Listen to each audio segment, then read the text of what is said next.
Friends, কেমন আছো সবাই? আশা করি ভালো আছো। আজ আমি একটা আরও নতুন রেসিপি নিয়ে চলে এসেছি। এটা হলো ছোলার ডাল। ছোলার ডালটা আমি লঙ্কা দিয়ে আদা দিয়ে বেটে নিচ্ছি। এর মধ্যে আমি নুন দিলাম, লবণ দিলাম, হলুদ দিচ্ছি, একটু জিরের গুঁড়ো দিলাম। তারপরে এটাকে ভালো করে মিক্স করে নেবো।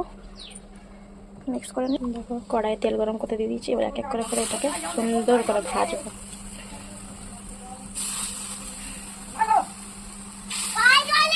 দেখো, আমার বড়া ফ্রাই আমি দিয়ে দিয়েছি।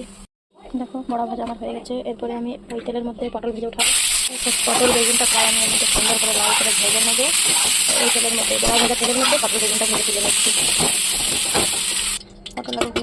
পটল বেগুন ভাজা হয়ে গেছে। এরপরে দেখো, এর মধ্যে লঙ্কা, হলুদ, জিরে, ধনে আমি ভিজিয়ে রেখেছি। তারপরে এরপরে কড়াই তেল দিয়ে দিয়েছি। এর মধ্যে আলু ভাজবো। কড়াইয়ের মধ্যে জিরে ফোড়ন দিলাম। এরপরে আমি এর মধ্যে আলু দেবো। আলু দিয়ে দিচ্ছি, আলুটা ভাজবো। এক চামচ আদা রসুন আর লঙ্কা বাটা দিলাম। হ্যাঁ,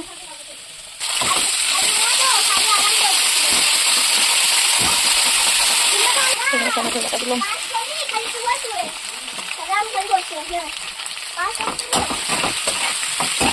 দিলাম তো টমেটোটা প্রায় গলে গেছে। এর মধ্যে আবার টমেটো একটু জল বসিয়ে গেছে। ধনে, হলুদ, লঙ্কা আর জিরে বাটা দিচ্ছি।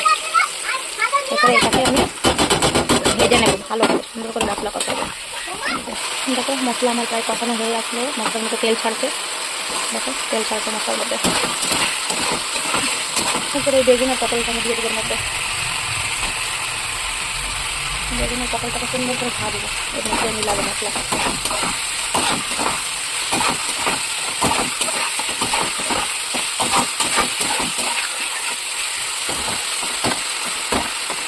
এরপরে আমি জল ঢেলে দেবো।